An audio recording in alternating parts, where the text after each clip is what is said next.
West Bengal RG Kar hospital case issue. So அது சம்மந்தப்பட்டு இப்போ வந்து கொல்கத்தாவில் இருக்கக்கூடிய ஷீல்டா கோர்ட் வந்து ஒரு தீர்ப்பை வந்து கொடுத்துருக்குங்க. ஸோ அந்த தீர்ப்பு வந்து நிறைய மக்கள் வந்து எதிர்க்கிறாங்க. என்னங்க தீர்ப்பு இது அப்படின்ற மாதிரி. ஆக்சுவலாக என்ன நடந்திருக்குன்னா, கரெக்டாக போன வருஷம் ஆகஸ்ட் மாதம் வாக்கில் வந்து ஒரு ட்ரைனி பிஜி டாக்டர் வந்து அந்த ஹாஸ்பிட்டலில் இருக்கக்கூடிய செமினார் ஹாலில் வந்து ஒருத்தன் பாலியல் வன்புணர்வு செஞ்சு அந்த பெண்ணை வந்து அந்த இடத்துல கொலை பண்ணி போடுறான். ஸோ இந்த கேஸ் தொடர்பாக சஞ்சய் ராய் அப்படிங்கிற ஒரு நபர் வந்து கைது செய்யப்பட்டார்.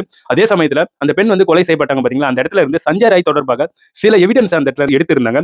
அந்த கேஸ் வந்து சிபிஐ விசாரணைக்கு போச்சு. சிபிஐயும் அந்த சஞ்சய் ராய் அப்படிங்கிற அந்த நபரை வந்து விசாரிச்சாங்க. So polygraph test, medical test, ஏகப்பட்ட டெஸ்ட்டை வந்து பண்ணாங்க. கடைசியில் சிபிஐ வந்து என்ன சொல்லியிருந்தாங்கன்னா நீதிமன்றம் கிட்ட, ஸோ இவன் தான் குற்றவாளி, இவன் தான் இந்த கொலையை வந்து செஞ்சிருக்கான். ஸோ இப்போ வந்து கோர்ட் வந்து அவனுக்கு வந்து என்ன தீர்ப்பு கொடுத்திருக்குன்னா, அவனுக்கு வந்து வாழ்நாள் முழுவதும் சிறை தண்டனை அப்படிங்கிற ஒரு விஷயத்தை வந்து சொல்லியிருக்கு. அதே சமயத்தில் வெஸ்ட் பெங்கால் அரசு வந்து அந்த குடும்பத்துக்கு 17 லட்சம் ரூபாய் காம்பன்சேஷன் தரணும் கோர்ட் வந்து சொல்லியிருக்குங்க. கேஸ்ல அந்த பெண்ணுடைய அப்பா அம்மா என்ன சொல்றாங்கன்னா, எங்களுக்கு வந்து காம்பன்சேஷன்லாம் ஒன்றும் வேணாம், எங்களுக்கு வேண்டியது ஜஸ்டிஸ். சிபிஐ விசாரணையில எங்களுக்கு வந்து நம்பிக்கையே இல்லை. இது பின்னாடி இன்னமும் நிறைய பேர் வந்து இருக்காங்க.